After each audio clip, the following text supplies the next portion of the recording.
బాగున్నారండి. అందరూ బాగుండాలని మనస్ఫూర్తిగా దేవుడిని అయితే కోరుకుంటున్నాను. నేను పెళ్ళికి వెళ్ళానండి.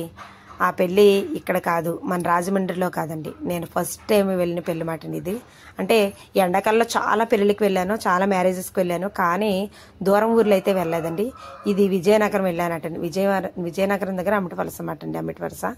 అక్కడికి వెళ్ళాను మ్యారేజ్కి మాట అండి. ఈ మ్యారేజ్ ఎవరిదో అనుకుంటారో, మా తనిషి హువియంలో మీకు వీడియోలో ప్రతిరోజు కనపడతా ఉంటారు, నా వీడియోలో ప్రతి వీడియోలో అండి. వాళ్ళ మావయ్య మ్యారేజ్ మాట అండి. వాళ్ళు తప్పనిసరిగా వాళ్ళ నాన్నమ్మ గారు వాళ్ళు రావాలి మీరు అని పట్టుపెట్టారండి. పాపం ఆయన అక్కడి నుంచి వచ్చి అబ్బాయి కార్డు ఇచ్చారండి. మరి అంత అలాగా పిలిచినప్పుడు బాగోదు కదా అనేసి మరి వెళ్ళాను. వాళ్ళు వెళ్ళాక ఎలాగుంటుందో ఏంటో అనుకున్నాను కదండి. మా తన్షియాల ఆంటీ అని ఒక చిన్న గుర్తింపు అయితే ఉందండి ఆ ఊర్లోని. చాలా బాగా హ్యాపీగా ఫీల్ అయ్యాను, బాగా చూస్తారని చెప్పడంలోని. అక్కడ వాళ్ళు ఇక్కడ కూర్చున్న వాళ్ళు అన్నారు కదా లేడీస్ అండి, వాళ్ళందరూ కూడా చాలా రిసీవ్గా మాట్లాడటం, కూర్చొని చాలాసేపు మనం అందరూ మాట్లాడుకోవటం, బాగా పరిచయం అయిపోయారండి. ఏదో తెలిసిన వాళ్ళు ఉంటారు కదా, వాళ్ళందరూ కూడా ఎంత బాగా మాట్లాడారో. మీరు యూట్యూబ్ స్టార్ట్ చేశారు, మాకన్నా పెద్దవాళ్ళు అయినా కూడా మీరే చాలా యాక్టివ్గా ఉన్నారు అని చాలా బాగా మాట్లాడారండి. యూట్యూబ్ స్టార్ట్ చేయటం మాటలు కదండి అన్నారు. నాకు కూడా చాలా హ్యాపీగా అనిపించింది ఆ మాటలకి. మన కోసం మనం చెప్పుకోవటం కాదండి, వేరే వాళ్ళు మన కోసం చెప్తున్నప్పుడు ఆనందం వేరు అసలు.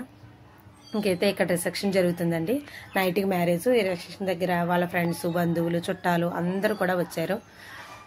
వాళ్ళ హ్యాపీనెస్ వేరు కదండి. ఇంకా బంధువులు అందరూ వచ్చారు, చుట్టాలందరూ వచ్చారు, స్నేహితులు వచ్చారు, చుట్టుపక్కల వాళ్ళు వచ్చారు. ఇంకా పెళ్ళికొడుకు పెళ్ళికూతురు ఇక్కడ నుంచుంటే పెళ్ళికొడుకు అంటున్నాడు మాట, మా నాన్నగారు నేను ఫోటో దిగుతాం పక్కకి లేకండి అంటున్నారు.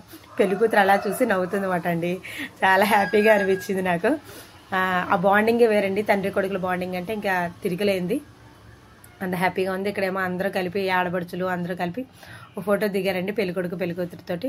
ఇంకా మ్యారేజ్కి ఇంకా ముహూర్తం స్టార్ట్ అయిపోయిందండి. ఇంకా ఇక్కడ ముహూర్తానికి ఏంగో ఫస్ట్గా ఇంకా ఇక్కడ తిరుగుతారు కదండి. మనం అంటే ఇక్కడ పెళ్ళిళ్ళు వేరనుకుంటే ఎలా చేస్తారో మనకు తెలీదు. ఇక్కడ చూసేయండి మీరు కూడా. చాలా వెళ్ళాను కానండి, అందరూ బాగా రిసీవ్ చేసుకోవటమే కదండి, బాగా మాట్లాడారు. పెళ్ళికొడుకు కూడా ఉండమని అడిగారండి. మనం అంతన్ని రోజులు ఉండలేము, ఒక్కరోజే కదా. చాలా హ్యాపీగా అనిపించింది. నైట్ అంతా మ్యారేజ్ కూర్చొని చూశానండి నేను పనిగట్టుకుని. అసలు నిజంగా ఎలా చేస్తారు ఏంటి అనేది. అంటే మన వైపు చేసే మ్యారేజ్లు వేరు, అలాంటి వైపు చేసే మ్యారేజ్లు వేరు కదా, ఎలా ఉంటాయా అని చూద్దామనేసి పర్టికులర్గా కూర్చున్నానండి. నెక్స్ట్ 2 వీడియోలు ఉన్నాయండి. చాలా వీడియో మొత్తం అంతా తీశాను. అక్కడ వీడియో ఫోటోగ్రాఫర్లు తీసే కన్నా నేనే బాగా తీసాను అనిపించింది మాట అండి. వాళ్ళందరూ నవ్వుకున్నారు, మాకన్నా మీరే బాగా తీస్తున్నారు అనేసి అండి. నేనైతే చాలా హ్యాపీగా ఫీల్ అయ్యాను. అంటే పొగడటం వేరు, ఇలా చెప్పడం వేరు కదా. అందరికీ వీడియోస్ తీశానండి, చాలా బాగా హ్యాపీగా ఫొటోస్ తీశాను. అందరికి ఇంకా హ్యాపీగా ఫీల్ అయ్యాను. ఫ్యామిలీ మెంబర్స్ అందరూ ఓ చోట ఉన్నది మ్యారేజ్లకేనండి. ఇక్కడ అమ్మాయిలు చూసారా చక్కగా లంగావనీలు కట్టుకొని లక్షణంగానండి చక్కగా పెళ్లి దగ్గర కూర్చున్నారు. వెనకాల అందరూ ఉన్నారు, మొత్తం ఫ్యామిలీ మెంబర్స్, అబ్బాయి తరపు నుంచి అమ్మాయి తరపు నుంచి అందరూ కూర్చున్నారు. మీరు ఇంకా మరిన్ని వీడియోలు చూడాలంటే నా వీడియోని ఆదరించండి ప్లీజ్. మీరు ఎంతగానో ఆదరిస్తున్నారు ఇప్పటికే. వీడియో కనుక నచ్చితే లైక్ చేయండి.